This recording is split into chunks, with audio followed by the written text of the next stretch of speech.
네, 지금부터는 수급을 통해서 종목들의 옥석을 가려보겠습니다. 수급 파이터 성동현 대표님과 함께하겠습니다. 대표님 안녕하세요. 네, 안녕하십니까.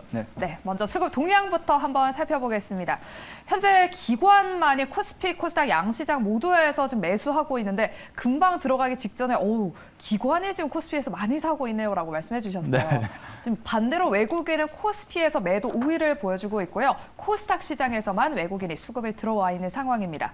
또 종목들로 개별 종목들 위주로 수급이 들어와 있고 또 크게 공통점이라든 특징은 없는 실적만이 뒷받침되는 그런 네. 종목들 위주로 수급이 들어오고 있습니다. 이렇게 수급 동향 간략하게 살펴봤고요. 그럼 본격적으로 종목들 수급을 통해서 옥석을 한번 가려보도록 하겠습니다. 첫 번째 라운드, 파이트! 네, ST팜과 대한뉴팜이 만났습니다. 제약 바이오 종목들인데 네.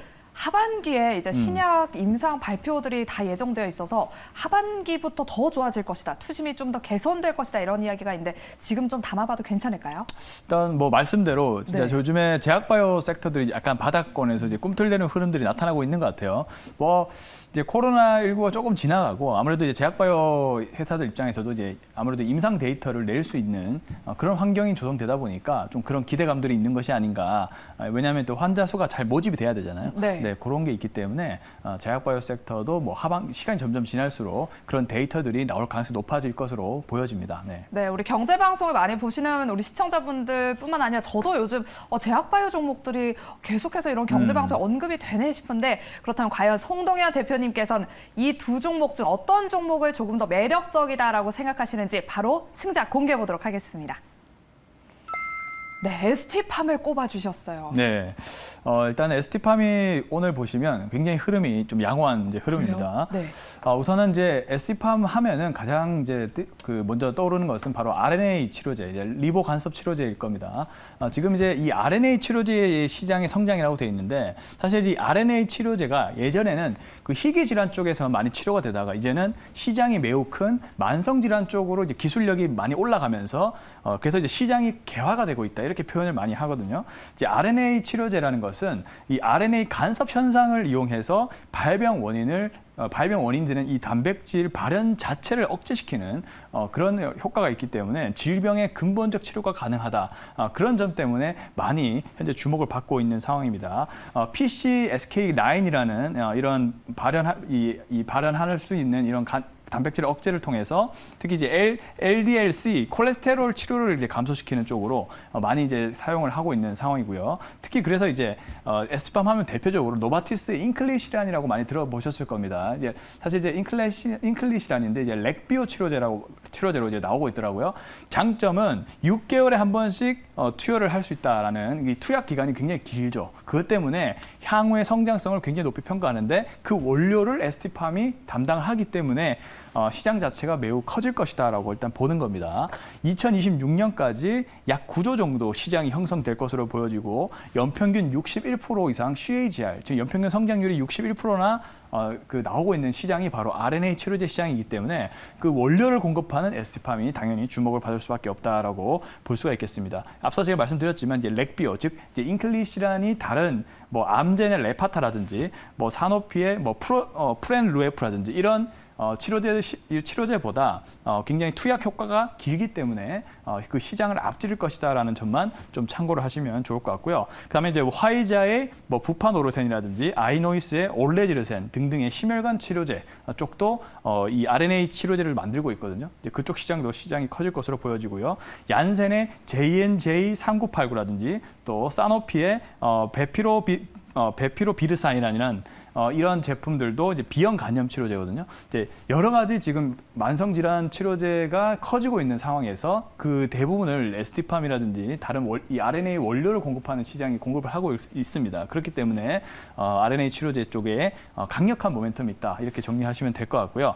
그리고 좀 오늘 기사가 나온 건데 사실 이제 IR 자료에 있는 내용인데 이 에이즈 치료제.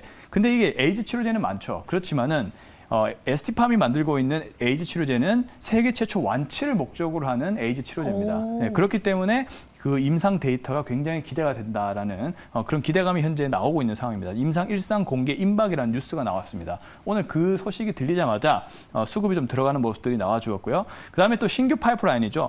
코로나19로 가장 유명한 mRNA 백신. 근데 이 mRNA 역시도 코로나 백신에만 쓰이는 것이 아니라 다양한 만성질환 쪽의 백신으로도 활용이 가능하기 때문에 이에 따른 신약 파이프라인도 기대감이 있다. 이렇게 정리하시면 좋을 것 같습니다. 네, 그렇다면 에스티팜 오늘 에이즈 치료제 임상 발표를 앞뒀다 해서 좀 올랐는데 지금 4%대 상승세로 보이고 있거든요. 네. 지금 들어가도 괜찮을까요? 목표가 어느 정도로 잡아볼까요? 네, 지금 들어가도 괜찮은 게 에스티팜 같은 경우도 잘 가다가 네. 제약바이오 섹터의 투심이 안 좋아서 그동안 쭉 가격 조정이 왔었습니다. 기간 조정, 가격 조정 모두 다 함께 오는 모습들이 보여졌죠.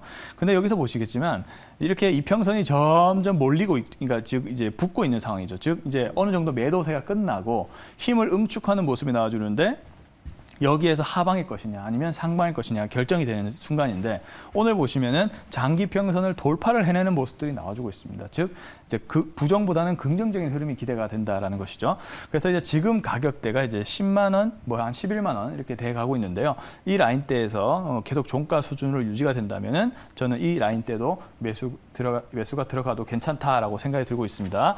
그래서 이제 지금 현재 가격에서 매수 의견을 먼저 말씀드리겠고요. 1차 목표가 12만 원, 그리고 손절 가격은 9만 원 제시하도록 하겠습니다. 네, 이렇게 에스티팜 목표가는 12만 원이고요. 손절가는 9만 원으로 제시해 주셨습니다. 가격 전략까지 참고해 주시고요. 그럼 두 번째 라운드 바로 넘어가 보겠습니다. 두 번째 라운드, 파이트! 네, 코람코 에너지 리츠와 포스코 인터내셔널이 만났습니다. 리츠 하면 또 부동산인데 이건 또 에너지 관련 그런 종목인가 봐요. 그렇죠. 이제 코람코 에너지 리츠는 에너지 관련된 리츠를 이제 펀드화 시킨 것이죠. 그래서 이제 요즘엔 또 이게 그 배당, 높은 배당 수익률이 높은 맞아요. 그런 쪽으로 이제 좀 수급이 몰리는 현상이 나타나고 있고요. 또 포스코 인터내셔널도 대표적인 뭐 무역 회사죠. 포스코 관련된 무역 회사로서 다양한 역할을 하고 있는 그런 회사입니다. 둘 다 매력적인 상황인데 한 종목, 매력적인 종목 하나 보도록 하겠습니다. 네, 과연 송동현 대표님께서 고르신 더 매력적인 종목은 무엇일지 승자 바로 공개해 주실게요. 네, 포스코 인터내셔널입니다. 아무래도 아까 그 종목보다는 조금 더 사업군이 다양해서 뽑아주신 걸까요? 뭐 그런 점도 있고 네. 수급적인 상황도 포스코 인터내셔널이 조금 더 흐름이 좋게 흘러가고 있는 것 같아서 말씀을 드리고자 합니다. 자, 하는 일은 뭐 철강제라든지 그다음에 이제 철강 원료를 이제 공급을 하는데 요즘에 시황이 굉장히 좋죠. 예, 그런 부분으로 함께 실적이 좋아지고 있고요. 그다음에 또 식량 사업도 하고 있는데 역시나 요즘에 인플레이션 때문에 또 식량 가격이 많이 오르고 있습니다. 이제 그에 따라서 또 이익을 내고 있는 상황이고요. 그다음에 뭐 팜 매출이라든지 그다음에 모터코어 그리고 미얀마 가스전 방금 뒤에 나오겠는데 이제 미얀마 가스전도 정상화되고 있고요. 그다음에 호주 천연가스인 이 세넥스 에너지를 또 인수를 함으로써 천연가스가 지금 가격이 많이 오르고 있기 때문에 전반적으로 포스코 인터내셔널이 하고 있는 사업부가 계속적으로 이익이 개선되고 있는 흐름이 나와주고 있습니다. 그래서 올해 영업이익이 34% 정도 성장할 것이다라는 분석들이 많이 나오고 있고요. 그다음에 두 번째 이제 미얀마 가스전이 원래는 이게 좀 수익성을 까먹는 그런 좀 안 좋은 상황이었는데 왜냐하면 원자재가 계속 감소를 그 가격이 계속 다운됐었기 때문에 근데 지금은 완전히 정반대가 돼버렸죠. 그래서 이제 정상화가 돼가고 있는 현재 상황입니다. 그리고 이제 세 번째로 이제 포스코는 이제 그 탄소 중립을 위해서 굉장히 노력을 많이 하는 기업인데요. 일단 수소 산업도 요즘에 또 정부 정책 쪽으로 또 주목을 많이 받고 있습니다. 수소 원재료민 이 CCS가 바로 이제 탄소 포집 기술이거든요. 이런 인프라를 확충을 함으로써 중장기적인 성장 동력이 될 것이다라는 또 분석이 나오고 있는 상황입니다. 네, 이렇게 철강과 뭐 에너지 투자 뭐 다양한 사업군을 보유하고 있는 포스코 인터내셔널을 꼽아주셨는데요. 목표가 좀 높게 잡아도 될까요? 뭐 목표가야 뭐 일단은 저는 이제 함부로 이렇게 그래요? 막 얘기하지 않습니다. 일단은 1차 목표가 달성부터 보고 한번 보는 편인데요. 일단은 포스코 인터내셔널도 이런 구간대에서 제가 몇 번을 말씀드렸을 거예요. 이제 그 스코파이터 코너에서. 근데 이제 보통 이런 구간에서 제가 말씀을 많이 드렸을 겁니다. 근데 단기적으로 좀 오르죠. 근데 네. 그러다가 이제 좀 조정이 왔습니다. 가격이 더 이상 오르지 못하고 또 이제 시장이 안 좋으니까 좀 다운됐는데 여기서 이제 안 깨지고 이 121선인 이 장기 이 추세 전환 구간에서 다시 한번 받치는 흐름이 나와주고 있어요. 그렇다는 것은 한번 눌림목이 잘 형성이 돼서 다시 한번 추세가 반전될 수 있는 구간에 있다라고 생각이 듭니다. 그래서 지금 라인대에서 뭐 관심을 가져볼 필요가 있다라고 생각이 들고 있고요. 그래서 이제 또 거래량도 평균보다 좀 증가를 하고 있는 모습이 좀 인상적이죠. 그래서 지금 가격에서 1차 매수 말씀드려 보겠고요. 일단은 24,000원 이하에서 매수, 그다음에 목표가는 26,000원 먼저 보겠고요. 손절 가격은 21,000원 보도록 하겠습니다. 네, 포스코 인터내셔널 매수가는 한 24,000원 이하로 잡아주셨고요. 목표가는 26,000원, 손절가는 21,000원 제시해 주셨습니다. 그럼 마지막으로 송동현 대표님의 픽 종목을 알아보기에 앞서서요. 지난 5월 10일이죠. 한 2주 정도 된 것 같은데 해성 DS를 이 시간에 소개해 주셨습니다. 목표가 71,000원을 제시해 주셨는데 오늘 지금 72,000원대 거래가 되고 있거든요.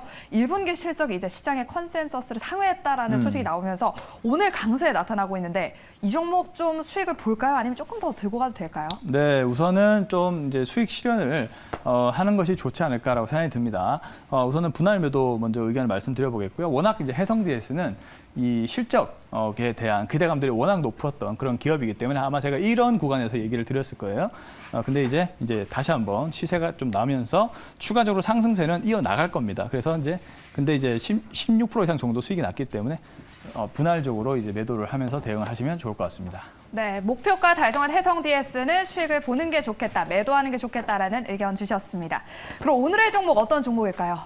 네, 오늘은 자화전자를 가지고 오셨어요. 아이폰이요. 그렇죠. 요즘에 또 최근에 또 이제 아이폰 그 애플 관련된 기사들이 좀 나오고 있는데 특히 이제 아이폰 14가 이제 올해 하반기에 또 예상이 돼 있고 그다음에 VR 기기 관련된 또 어떤 제품을 공개를 한다라고 합니다. 다음 달에 그런 부분에 있어서 역시나 이제 자화전자가 새로운 애플의 공급사로서의 모멘텀이 좀 있을 것으로 생각이 되고 있고요.